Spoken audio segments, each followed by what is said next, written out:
Y por supuesto a Catalina, que fue la cómplice para que yo estuviera aquí hoy.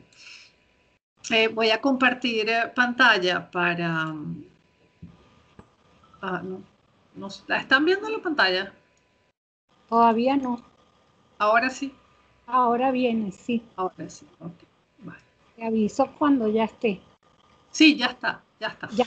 Bueno, no sé, yo la estoy viendo, no sé si la están No, viendo sí, ustedes. yo también la estoy viendo. Ah, bueno, perfecto, perfecto. Bueno, me invitaron a hablar pues de psicología de la salud y en estos tiempos tan difíciles, complicados y retadores que nos ha tocado vivir, pues se me ocurrió llamar a la conferencia Más vale prevenir, aportes desde la psicología de la salud. Pero antes de empezar a hablar de la psicología de la salud, creo que es importante hablar incluso de qué es la salud y qué es la enfermedad. Nosotros solemos pensar en la salud como algo que nos pasa a nosotros, incluso en la enfermedad también, ¿no? Hoy me siento bien, agarré una gripe, o como algo individual, como algo que solamente me toca a mí. Pero resulta que no, que son procesos tanto individuales como colectivos que se producen o que son producto de muchas interacciones entre cuestiones que tienen que ver con la biología, con nuestro cuerpo, con los genes que tenemos, con la herencia, pero también con cuestiones económicas. Por ejemplo, imagínense que yo tengo predisposición a tener hipertensión arterial y efectivamente la desarrollo, pero no tengo dinero para comprarme las medicinas. Entonces ya hay una interacción entre la parte biológica y lo económico, pero también puede estar afectada, por ejemplo, los factores sociales también pueden afectar eso.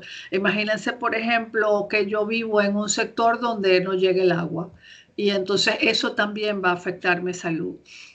Y también lo cultural. Imaginen, por ejemplo, que yo tengo una religión pues, cuyas creencias me llevan a no permitir que me pongan transfusiones de sangre y llego a necesitar por cualquier cosa una transfusión.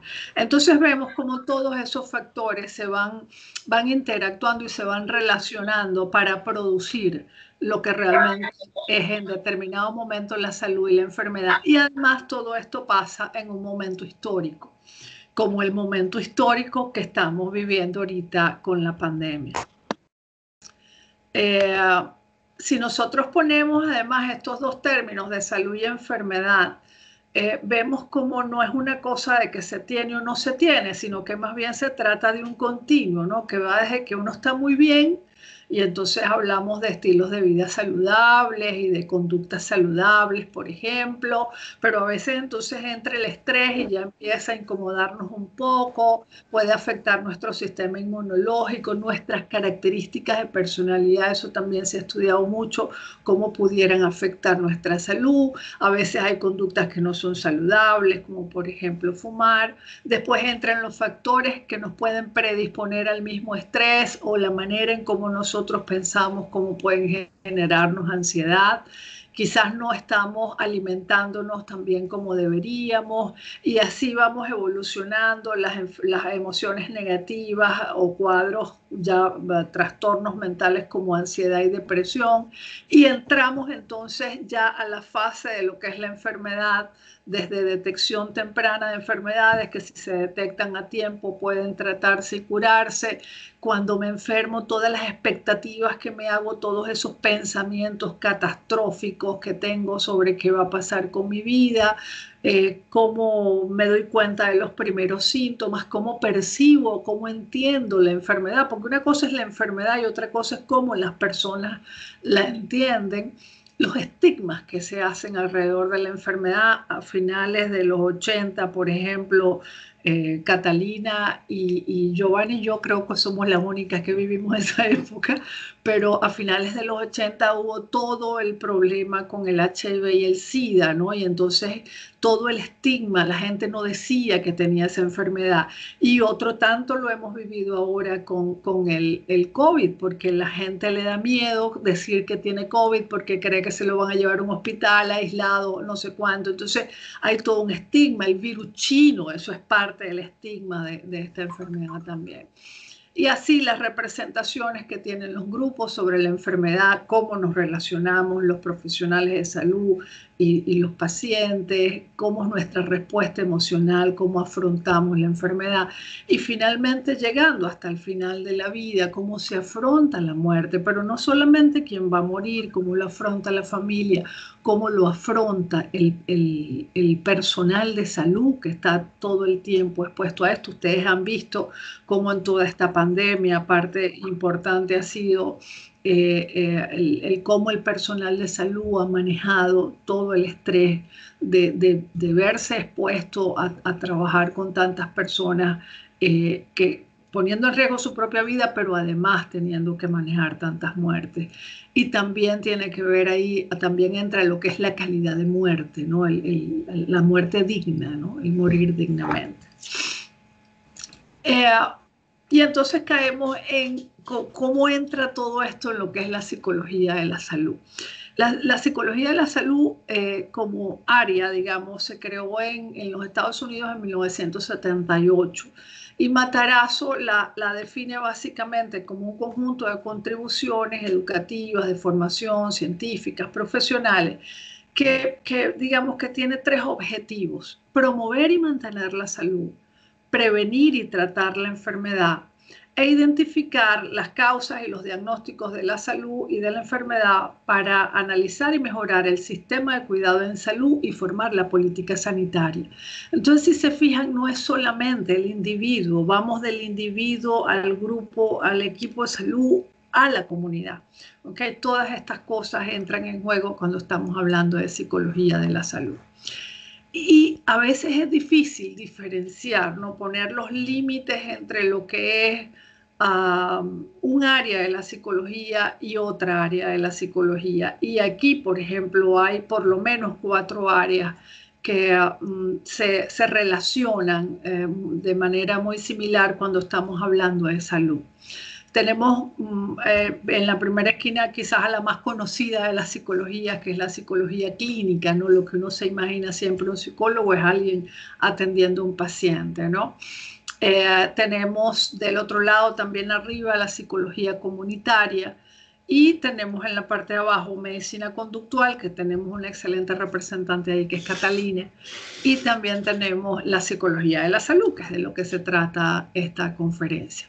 Ahora, ¿cómo se relacionan estas? Fíjense, tenemos unas flechas en el eje vertical, hablamos de salud mental, que es lo prioritario, ¿no? La salud mental es prioritaria para la clínica y para la psicología comunitaria, en tanto que la salud física es prioritaria para la medicina conductual y la psicología de la salud. A ver, no quiere decir que que no tenemos nada que ver con la salud mental, porque al final la salud es una sola. O sea, nosotros dividimos eso de salud física y salud mental porque unos nos dedicamos más a una cosa que a la otra, pero cuando tú te enfermas físicamente, por ejemplo, si ustedes tienen cerca y seguro lo tuvieron, alguien que enfermó de COVID, todo el impacto que eso tuvo sobre su parte psicológica, ¿no? Toda la angustia de qué iba a pasar o si iba a contaminar a alguien o de cómo se había contaminado y ahora sí iba a tener secuelas. O sea, y lo mismo pasa cuando nosotros tenemos un trastorno mental, hay un impacto importante en la parte física. Entonces ya yo creo que estas cosas de salud mental y salud física quedan más en términos académicos que en términos prácticos, ¿no? Y por otro lado tenemos en el eje horizontal el énfasis en lo individual y en el tratamiento, o el énfasis en lo supraindividual, en lo social y en la prevención.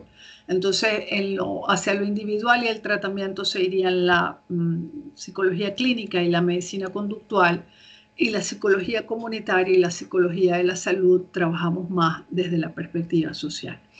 Y es así como más recientemente, en 2006, el doctor Luis Esqueda, catedrático de la Universidad de los Andes y uno de los directores de lo que fue el Centro de Investigaciones Psicológicas de la Universidad de los Andes, propone el término de psicología social de la salud y lo hace en un libro que justamente publican los investigadores de la Universidad de los Andes, que se llama Aportes desde la psicología social de la salud. Y allí él dice que hay que reconocer la existencia de una cultura de la salud, o sea, que estamos hablando de cuestiones que ya son sociales, una postura social ante la enfermedad, como todo esto que hemos visto con la COVID. Una forma particular de juzgar la salud que se va a originar en el grupo al que nosotros pertenecemos y que puede tener consecuencias directas sobre las actitudes y las conductas de los pacientes, así como el personal de salud y las mismas instituciones de salud. Entonces, estamos hablando de psicología de la salud, pero estamos hablando también de psicología social de la salud. Hay tres estrategias fundamentales que nosotros trabajamos en la psicología de la salud, y es la educación para la salud, la promoción de salud y la prevención de la enfermedad. En cuanto a educación para la salud, se trata de crear oportunidades para que las personas adquieran conocimientos, habilidades y experiencias, que es lo que se llama la alfabetización sanitaria, que le va a permitir el tener una mejor salud o el cuidar mejor de su propia salud. Esta educación para la salud se puede hacer a nivel masivo, lo hemos visto, por ejemplo, en las campañas justamente sobre la prevención del COVID, por ejemplo, a nivel grupal. Entonces yo, por ejemplo, tengo un grupo de personas, de adolescentes que tienen quizás propensión a desarrollar hipertensión arterial. Entonces yo voy a darles ciertas informaciones y vamos a hacer pues algunas actividades para que ellos puedan protegerte en este punto. O también se hace a nivel individual, que es por ejemplo lo que hace el médico o los profesionales de salud en general en la consulta.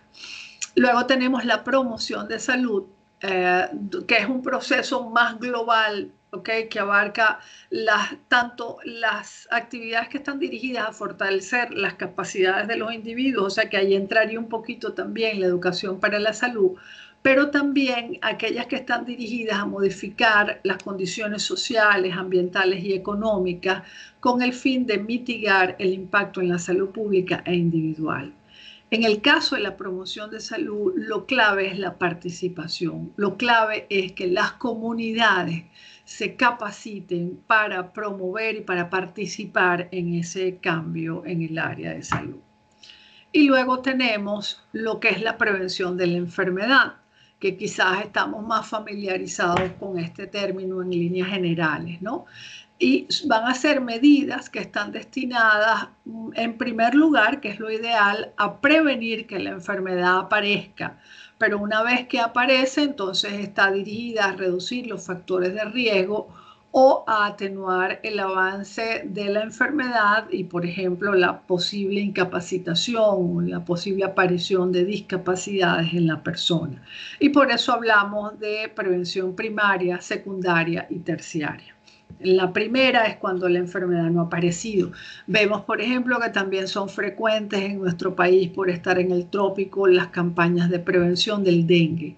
De, por ejemplo, no almacenar agua sin que esté tapada o cómo hacerlo de la manera correcta, porque sabemos que los zancudos pues consiguen su medio para reproducirse en estos depósitos de agua, ¿no? Allí no nos ha dado la enfermedad, entonces lo que estamos haciendo es eliminar la posibilidad de que el origen de la enfermedad, que es este zancudo, se reproduzca, ¿no? Entonces estamos haciendo prevención primaria. En el caso de la prevención secundaria están las campañas, por ejemplo, sobre el cáncer de mama, de prevención del cáncer de mama. Realmente tocándose, haciéndose el autoexamen de mama, ustedes no van a impedir que les dé cáncer. O haciéndose la mamografía no van a impedir que les dé cáncer, pero pueden conocer, pueden saber que tienen alguna lesión cancerosa cuando todavía están los primeros estadios de la enfermedad, lo que hace que sea tratable y curable. Hay muchísima más probabilidad de que sea tratable y curable.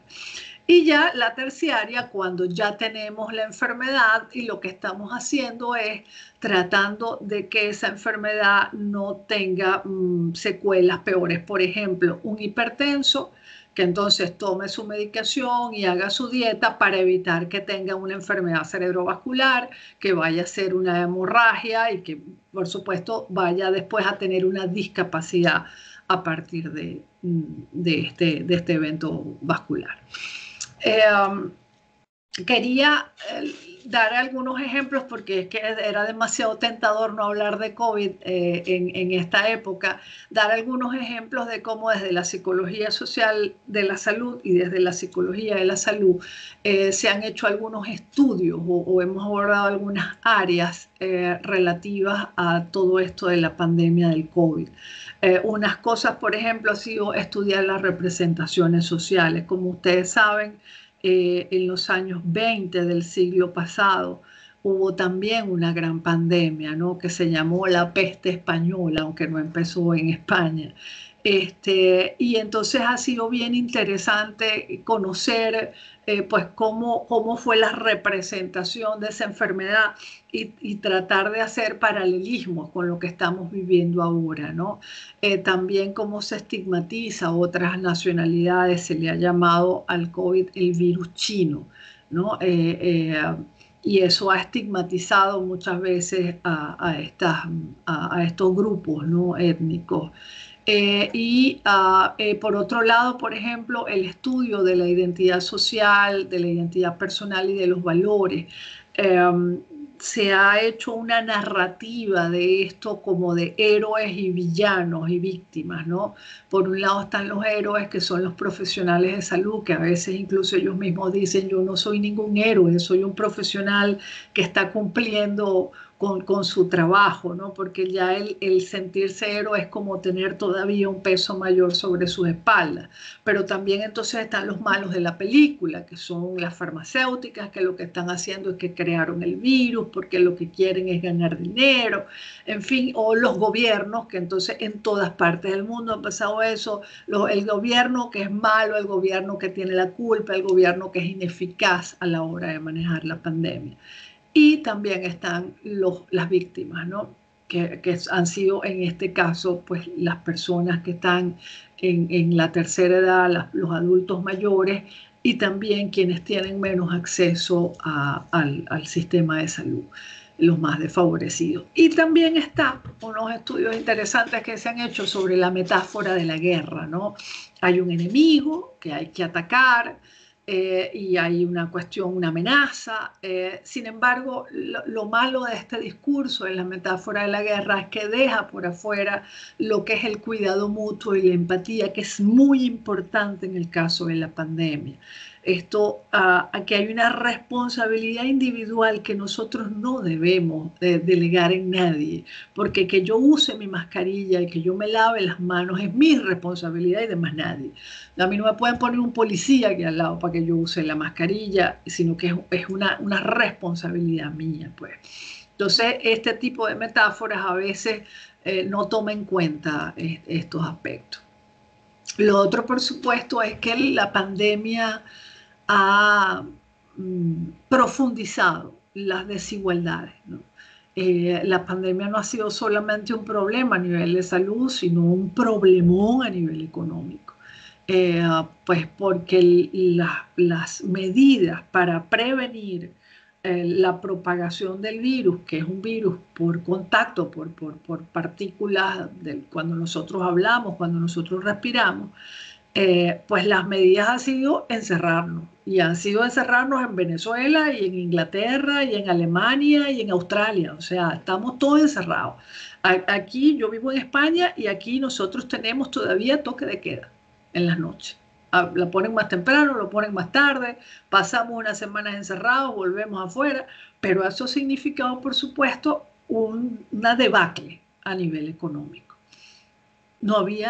No parece haber otra manera de manejarlo, pero eso ha tenido consecuencias aumentando las desigualdades sociales y, por supuesto, el acceso a la salud. Entonces tenemos desigualdades a nivel, por ejemplo, entre mujeres y hombres, que ya existían y que quizás ahora son peores. Las mujeres, además, bueno, nosotras siempre hemos estado acostumbradas como a ese doble rol de ama de casa y trabajadora, ¿no? Pero entonces, estando en la casa, ha sido como, además ahora somos maestras, ¿no? Somos maestras, amas de casa, limpiamos, ponemos una lavadora, salimos y volvemos como locos con la compra, a limpiar todo otra vez. Entonces, todo esto ha afectado salud, empleo, el acceso a la información que cada vez se hace más por las vías digitales. Entonces, quienes no tienen acceso a Internet muchas veces tampoco tienen acceso a la información y toda esta información tiene que ver también con nuestra salud. Y luego está, desde una perspectiva psicoambiental, también se ha trabajado todo el problema de la privacidad.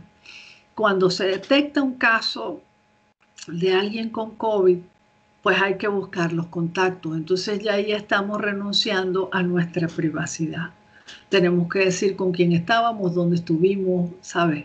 Todos esos contactos para poder hacer todo el mapa de contactos y poder prevenir que esos contactos a su vez sigan transmitiendo el virus. Pero también hemos tenido problemas de hacinamiento porque pasaba, yo tengo unos conocidos que son 3 en la casa, pero tenían visita y esa visita estuvo meses ahí porque simplemente después no se podía ir. Y entonces de una casa donde vivían 3 terminaron viviendo 14 durante meses, ¿no?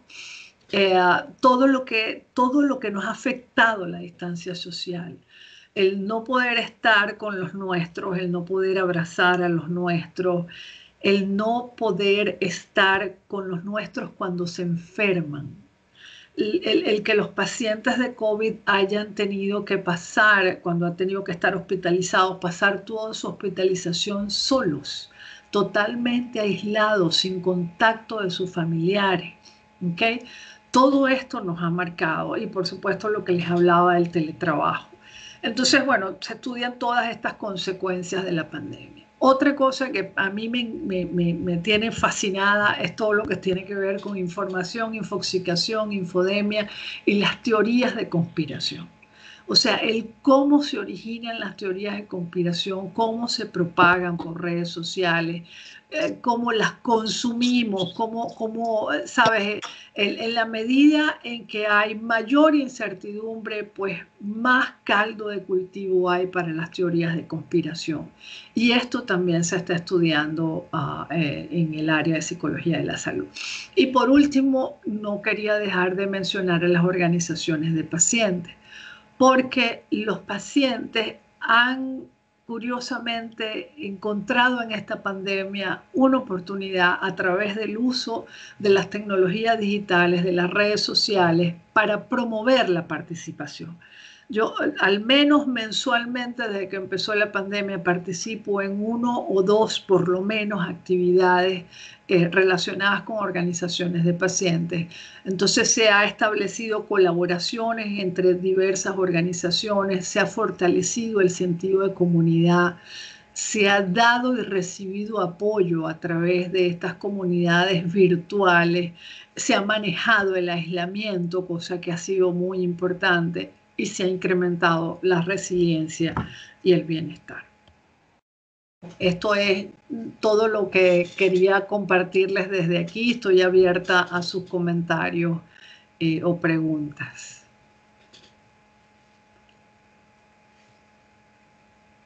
Gracias, Gloria. Abrimos el espacio de participación.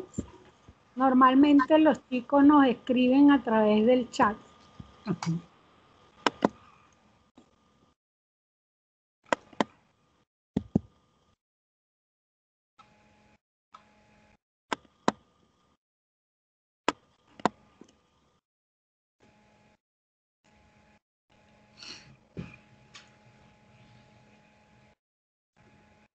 Mientras ellos se activan y hacen sus preguntas,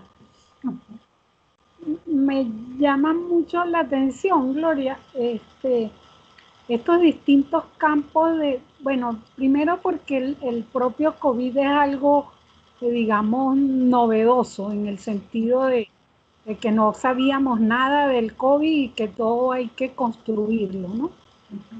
Entonces, desde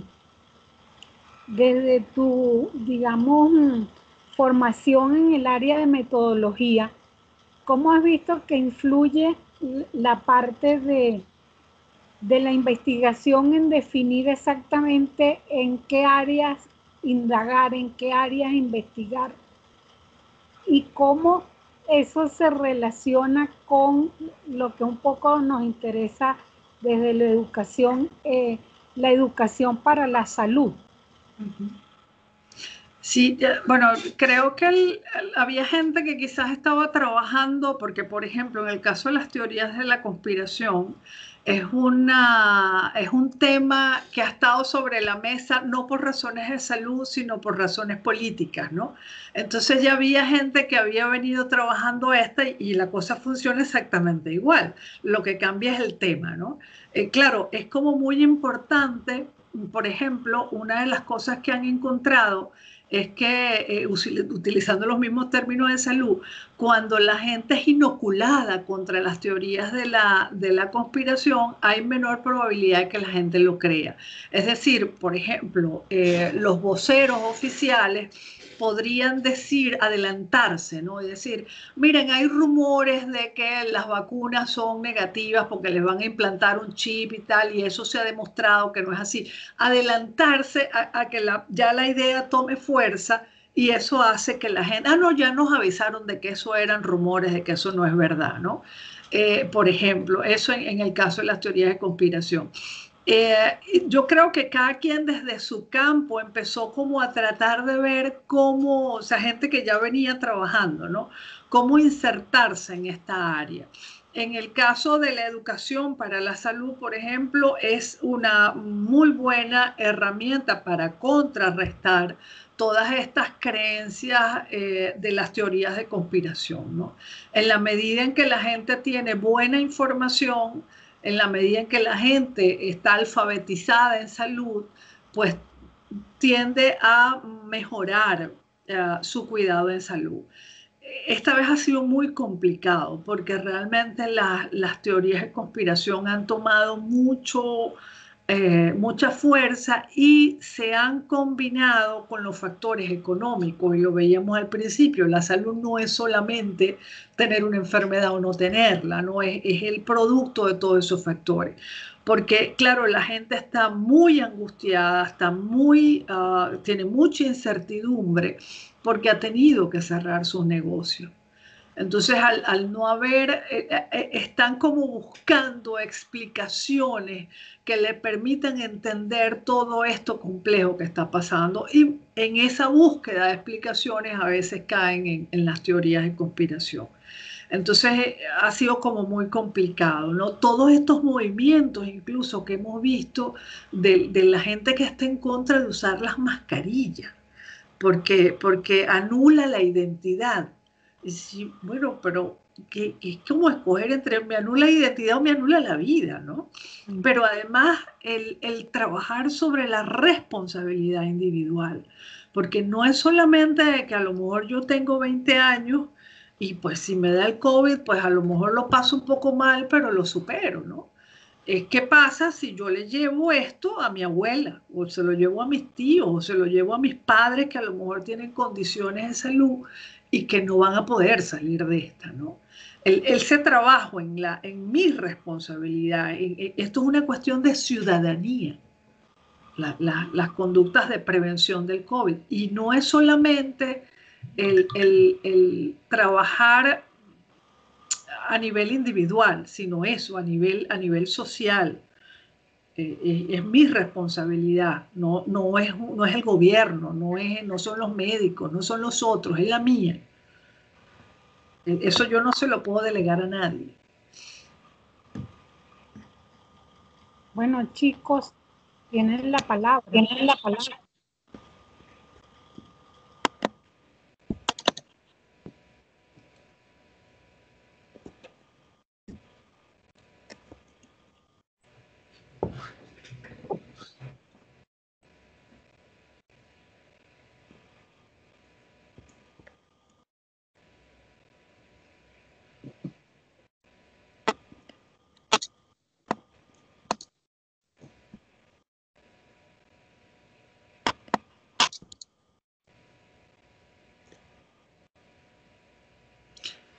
¿De qué manera?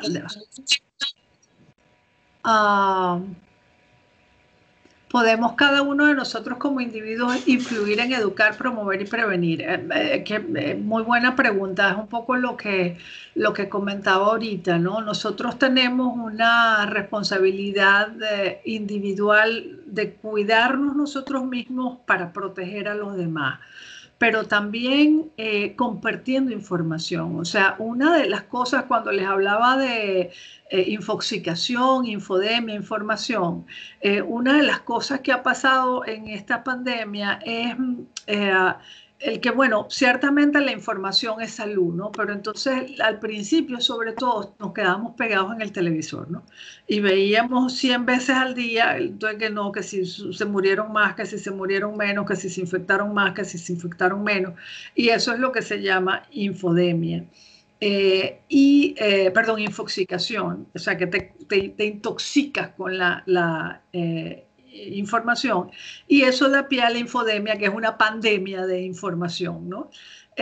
Pero aquí lo importante es entonces manejar responsablemente la información, ir a las fuentes oficiales de información, como por ejemplo en este caso la Organización Mundial de la Salud, la Organización Panamericana de la Salud, saber, bueno, que si ya están establecidos que lo que realmente está funcionando es que nos lavemos las manos bien durante 20 segundos con agua y jabón, o que usemos algunos geles en base a alcohol, y que usemos la mascarilla. Entonces, no que se van a tomar un jugo de celery con tomate y vitamina C.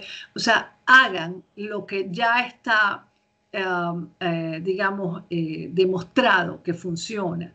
Y pues cada uno de nosotros, dentro de nuestros propios núcleos, a través de nuestras redes sociales, a través de nuestros grupos de WhatsApp.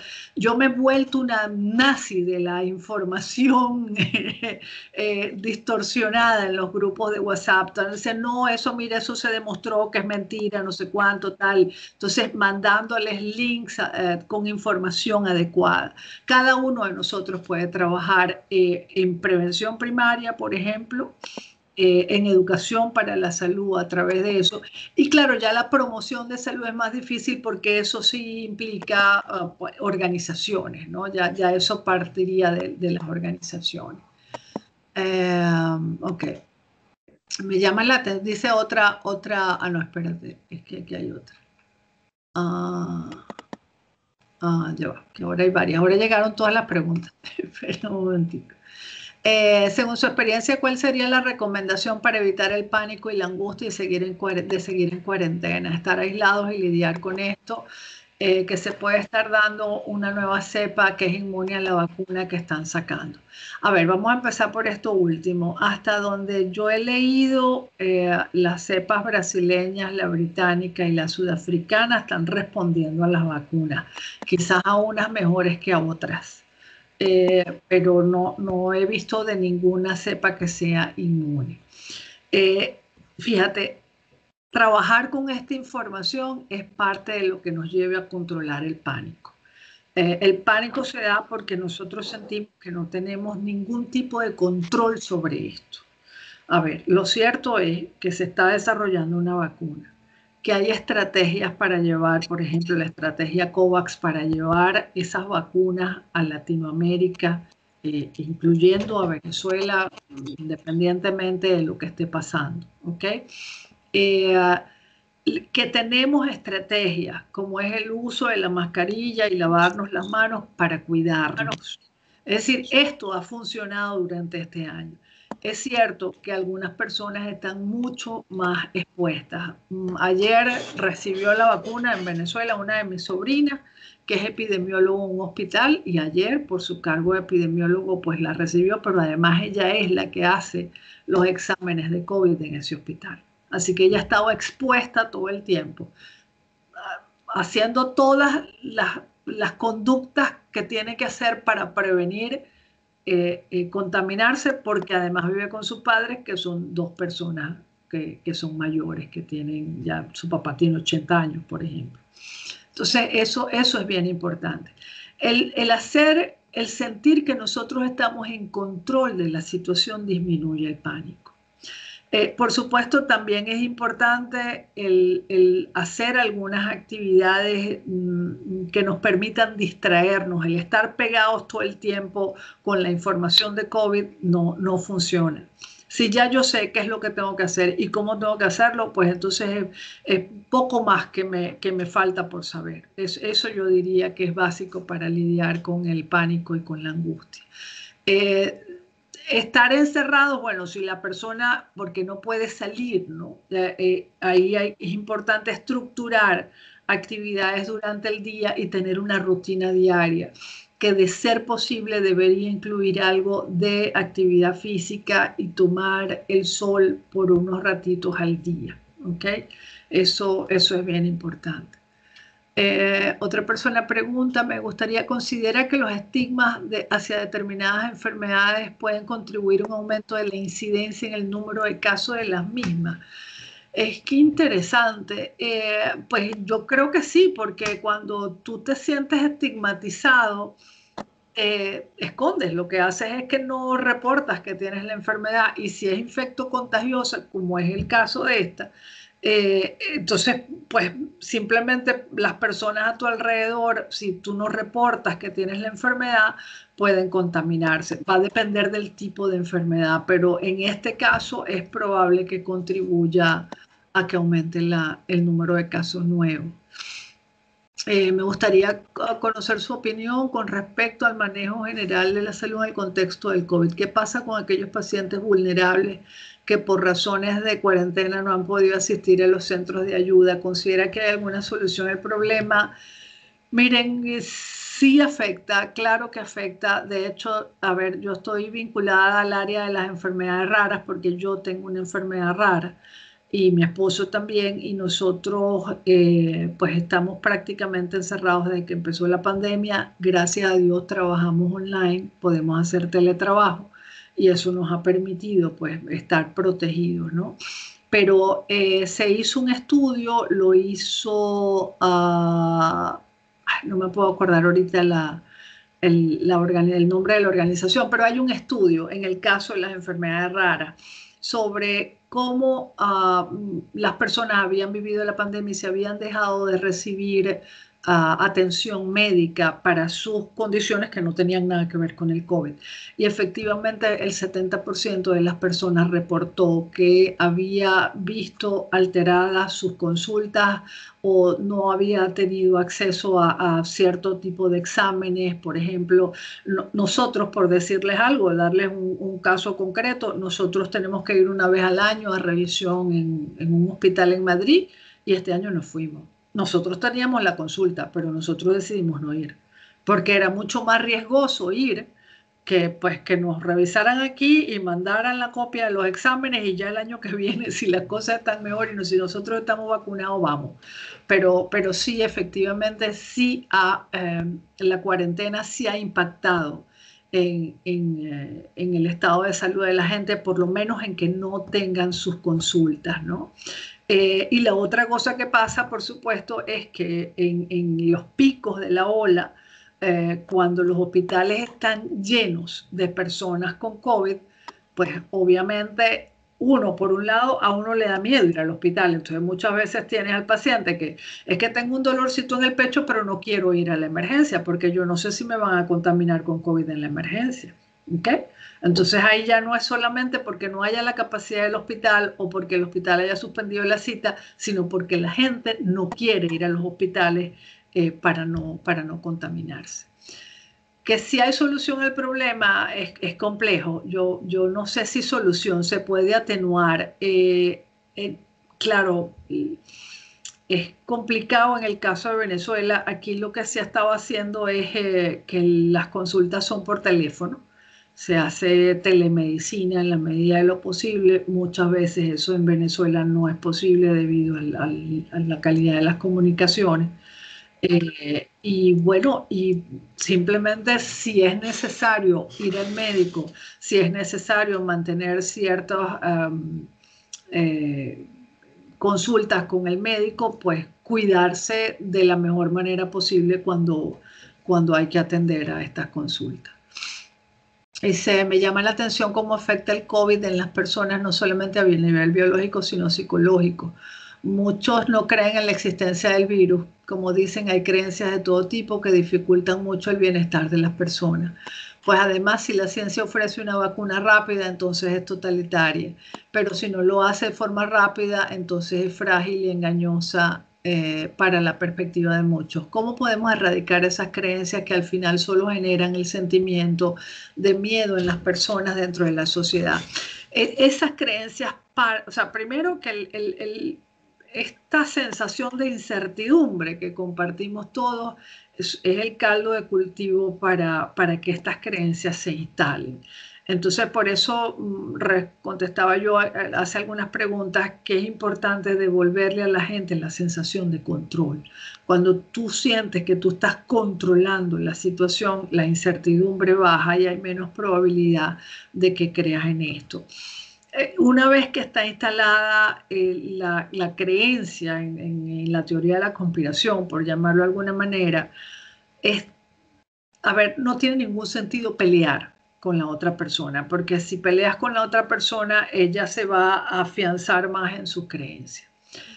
Allí lo importante es, por ejemplo, buscar a una persona en la que la persona que cree en teorías de la conspiración tenga confianza, que le explique, que le desmonte la teoría y que le dé información adecuada. Eso puede funcionar. ¿Okay? Pero una vez que la teoría de conspiración entra, es realmente complicado erradicarlas. ¿Okay? Sin duda, en tiempos de incertidumbre y de prioridad de las redes sociales como medio de comunicación, ese punto que señala de cómo han penetrado las teorías de conspiración es importante. En ese ambiente está la vacuna. Todavía uno escucha personas que dicen no vacunarse. Pregunto, ¿conoce si se ha tratado este tema en las organizaciones de pacientes en términos de convertirlas, sí, en multiplicadores de la información? Sí, efectivamente, incluso por lo menos en el área de enfermedades raras, estoy segura. Nosotros, febrero es el mes de las enfermedades raras y hubo muchísimas actividades el mes pasado y todavía hasta el fin de semana pasado al respecto, y muchas de ellas giraron alrededor de la vacuna. Y lo que hicieron fue llevar a expertos en el área de infectología, expertos en el área de inmunología, para que explicaran por qué las vacunas, porque primero que esa tecnología no es una tecnología que inventaron ahorita, para las vacunas, sino que es una tecnología que se ha estado desarrollando en los últimos 20 años y que pues se asume ese conocimiento para poder aplicarlo en este caso concreto de la COVID, ¿no? Y ciertamente, además veo con frecuencia cómo las personas, hablando de las redes sociales, pues todas estas organizaciones de pacientes tienen sus páginas, por ejemplo, en Facebook, por decir algo, y entonces veo cómo los pacientes preguntan, oye, por ejemplo, mi enfermedad se llama síndrome de Marfan, entonces, oye, las personas con síndrome de Marfan, ¿podemos vacunarnos? ¿Hay algún problema? Y casualmente hoy veía una foto de una persona que es muy importante, que es una líder dentro de la organización norteamericana, Maya Zimmerman, y ella decía, hoy ponía una foto con una calcomanía aquí, decía, ya me vacuné. Y entonces hablaba de por qué era importante vacunarse. Y ella es una líder, ella es una persona sumamente respetada, es una paciente que es muy respetada en esta área. Entonces, esa es otra cosa que puede funcionar, ¿no? Como los modelos, o sea, gente conocida, gente respetada, hace la conducta, entonces otros tienden a imitarlo. Esas eran las preguntas que teníamos. Muchísimas gracias por sus preguntas. Bien interesante. Están escribiendo, Gloria. Hay 3 personas que están escribiendo. Sí, alguien dice que escuchó de alguien que se vacunó y tuvo una especie de reacción adversa. Mira, ciertamente, y están especificadas, así como cuando ustedes compran un medicamento y tienen su su prospecto donde dice las contraindicaciones, hay contraindicaciones para la vacuna. Las personas con alergias múltiples, por ejemplo, deben preguntarle a su médico si pueden vacunarse y si pueden vacunarse, con cuál vacuna pueden hacerlo. Porque hay diferentes tecnologías para estas vacunas, entonces en algunas pueden haber más o menos reacciones. Ahora, ¿qué es lo responsable? Lo responsable es no hacerse eco, porque eso en términos técnicos es un chisme. Alguien me dijo que alguien había, ¿sabes? No sé de dónde salió la información, no sé si es verdad, no la puedo verificar. Entonces, cuando yo no sé de dónde salió la información y no la puedo verificar, entonces no la comparto. ¿Okay? Eso es lo que responsablemente sería bueno que hiciera. Usted mencionó en su charla un punto relacionado con las consecuencias pospandémicas. Sabemos que actualmente, debido a este contexto, se producen consecuencias psicosociales en los individuos. Mi pregunta es, ¿cuáles considera que podrían ser las consecuencias pospandémicas a nivel de salud mental de las personas? Bueno, creo que en algún momento, de hecho, ahora no me acuerdo el nombre, va pues, el de la Organización Mundial de la Salud habló de que la próxima pandemia sería una pandemia de ansiedad. Estamos viendo incremento, por ejemplo, en el número de suicidios. Estamos viendo el incremento en problemas de violencia doméstica. Estamos viendo un incremento en trastornos de ansiedad y en trastornos depresivos. No es gratuito que estas organizaciones de voluntariado, como les decía, por lo menos yo trabajo en tres,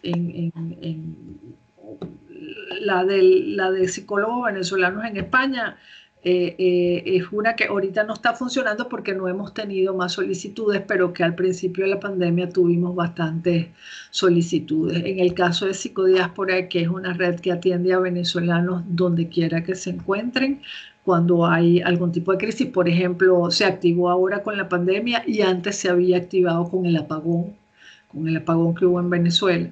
Y ahora, pues que sigo trabajando con la Federación de Psicólogos de Venezuela. Yo quiero, en este punto, creo que es importante resaltar el trabajo de la Federación, que ha estado trabajando desde hace años para brindar atención en crisis, intervención en crisis de manera gratuita. Ellos tienen 3 programas. Uno es una línea telefónica donde la gente puede llamar para ser atendido inmediatamente. Otro es que tú pides la consulta y entonces te atienden 5, que ese es el programa donde yo soy voluntaria, se dan 5 sesiones que también son gratuitas, y otro programa de atención psicológico con precios solidarios, ¿no? Eso yo creo que es fundamental, porque ciertamente hemos sido muy vulnerados a nivel psicológico por todo el encierro y por toda la incertidumbre. Entonces creo que es importante usar los recursos que tenemos para proteger también nuestra salud mental. Bueno, ahora sí, Gloria, creo que ya no hay más preguntas, y de nuevo en nombre de la Secretaría queríamos agradecer este espacio que nos dedicaste a compartir con esta generación de jóvenes a las cuales esperamos entregarles el testigo. Así es, encantada de verdad, Giovanna. Para mí ha sido un placer y un honor el participar, como te dije, para retribuir un poquito de todo lo que yo aprendí en la Universidad Central de Venezuela. Encantada con las preguntas de ustedes. Creo que si ellos son los que van a agarrar el testigo, vamos a estar en buenas manos, porque han sido excelentes sus intervenciones y sus preguntas. Muchas gracias. Bueno, no, gracias de nuevo, y gracias a los que nos acompañaron también, ¿no? Bueno, buen día. Buen día para todos. Muchas gracias.